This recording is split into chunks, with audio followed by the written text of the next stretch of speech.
So, you know, now I want to talk about postmodernism a little bit. What seems to me, that's Michel Foucault in the middle, and a more reprehensible individual you could hardly ever discover or even dream up, no matter how twisted your imagination. And Foucault and Derrida, I would say, there's more, but I would say they're the two architects of the postmodernist movement. And in brief, I think what they did was, in the late 60s and early 70s, they were avowed Marxists, way after anyone with any shred of ethical decency had stopped being a Marxist. By that time, even Jean-Paul Sartre had woken up enough to figure out that the Soviets hadn't ushered in the kingdom of heaven. You know, he had evidence stretching back 45 years that he could have attended to if he would have been willing to open his eyes. Talk about bad faith, which was his ethical critique, essentially. It's something quite staggering. The postmodernists knew that they were pretty much done with regards to pushing their classic Marxism by the late 60s and the early 70s, because the evidence that Stalinist Russia, and not only Stalinist, certainly Lenin was no saint by any stretch of the imagination. The killing certainly got underway while he was still alive, and continued after Stalin was dead as well, although perhaps with not the same degree of brutality and efficiency. And then there was, of course, Maoist China, where the estimates, you know, nobody knows how many people died under Mao, but the estimates are run as high as 100 million people, which actually turns out to be quite a few people. And the fact that we can't keep count accurately, you know, without an error margin of something in the tens of millions, just tells you exactly how horrible the situation was. They transformed the Marxist dialogue of rich versus poor into oppressed versus oppressor, and Foucault in particular, who never fit in anywhere and who was an outcast in many ways, and a bitter one and a suicidal one his entire life, did everything he possibly could with his staggering IQ to figure out every treacherous way possible to undermine the structure that wouldn't accept him in all his peculiarity. And it's no wonder, because there would be no way of making a structure that could possibly function if it was composed of people who were as peculiar, bitter, and resentful as Michel Foucault. So you couldn't imagine a functioning society that would be composed of individuals with his particular makeup. In any case, he did put his brain to work trying to figure out, A, how to resurrect Marxism under a new guise, let's say, and B, how to justify the fact that it wasn't his problem that he was an outsider, it was actually everyone else's problem. And he did a pretty damn good job of that and laid the groundwork for this, for the, what would you call it, the rise of the marginalized against the center. And Derrida's thinking is very much the same, you know, even though Foucault and Derrida hated each other, and regarded each other as intellectual charlatans, which was about the only thing either of them was ever really correct about. So Derrida was also, and Derrida in some ways is even a more treacherous thinker, because he makes the claim in some sense that, like, a political system has a center around which the majority congregate, let's say. It's quite similar to Foucault's analysis, and that there are people who are outside the category system, and then, which is obviously true, because no matter how you categorize people, there are certain people inside the category and certain people outside. That's actually why you categorize things, right? Because if every category holds every entity, then every cognitive operation is infinitely complex. You can't manage that way. To categorize, you have to include and exclude. It's in the very nature of categorization, and you can't just scrap categorization, because without simplification and categorization, you actually can't function in the world. You just die, right? You die of excess stress. It's something like that happens to schizophrenic people, because their category systems break down, and they're completely incapable of functioning in the world as a consequence of that. Anyways, then Derrida went, and Foucault as well, went a step farther, and this is one of the incredibly crooked elements of their thinking, I think, another sleight of hand, which was, well, category systems exclude, political systems exclude, economic systems exclude, any hierarchy of value excludes, obviously, because if there's a hierarchy of value, some things are more valuable than others, and the less valuable things are excluded, because otherwise it wouldn't be a hierarchy of value.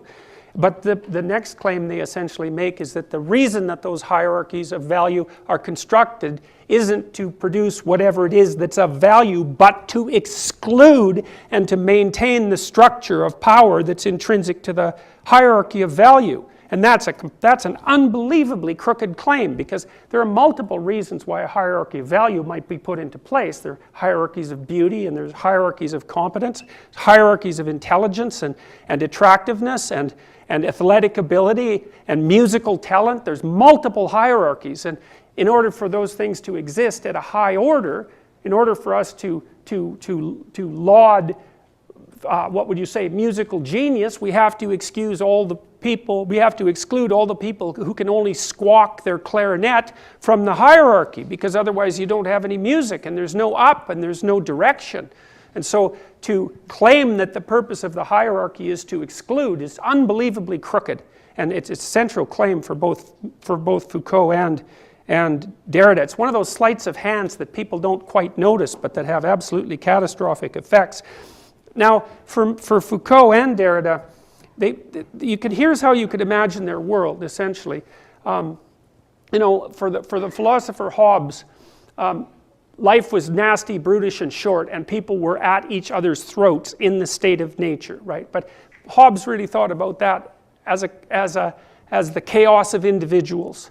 And he believed that a central authority had to exert force in order to organize that intrinsic chaos so that some degree of peace could reign. It's kind of the opposite of Jean-Jacques Rousseau's theory, which was that human beings were intrinsically good and the state, the government, was intrinsically bad, and that all of what made people evil derived from the state.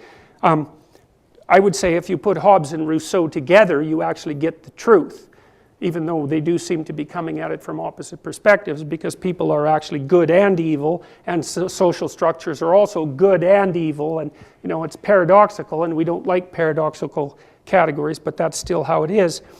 What Foucault and Derrida and the postmodernists did was that they kind of added a collective element to that. So their Hobbesian world isn't a world of individuals struggling against one another in the initial state of warlike nature. It's groups of individuals bound by whatever their identity happens to be, struggling against each other for power. Because in the postmodern neo-Marxist universe, there's nothing but power.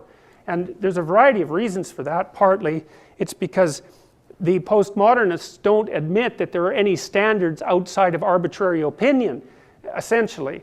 They don't really believe in the real world, which is why they can generate critiques of science, for example, which is increasingly characterized as nothing but part of the Eurocentric patriarchy's, what would you call, desire to impose their power structure on the rest of the world, despite the fact that it also makes planes fly and computers operate. And well, yeah, exactly. So, and it's a rare, bloody social justice warrior that doesn't have an iPhone or an Android that wouldn't work if quantum mechanics wasn't actually correct, because the fact that quantum mechanics is correct is one of the reasons why these unbelievably highly developed pieces of technology actually function. So they bitch and whine about the patriarchal underpinnings of Eurocentric science and use the gadgets all the time to aggregate to complain about it. So it's really pretty appalling. So anyways, the worldview of the postmodern neo-Marxists is that everybody is basically not an individual, because that's really a fiction, and it's a Eurocentric patriarchal fiction at that, but a member of whatever their identity group happens to be, and there's no real possibility of communication between identity groups, hence phenomena like cultural appropriation. And so it's a war of all groups against all groups, and it's nothing but a struggle for power, and there's no higher order ethic to be referred to, because for the postmodernists, there is no such thing as a higher order ethic. There's no such thing as a uniting narrative. That's a hallmark of their thinking. Now, of course, that doesn't work out in practice, because without an ethic or a higher order value, there isn't anything you can do with your life, because you keep undermining yourself. If everything's just a whim and subjective, there's no hierarchy of values, then what the hell do you do when you get up in the morning? If one thing isn't better than the other, you might as well just lay there and smother yourself with a pillow. It'd be a lot easier than opening your eyes and struggling in the world.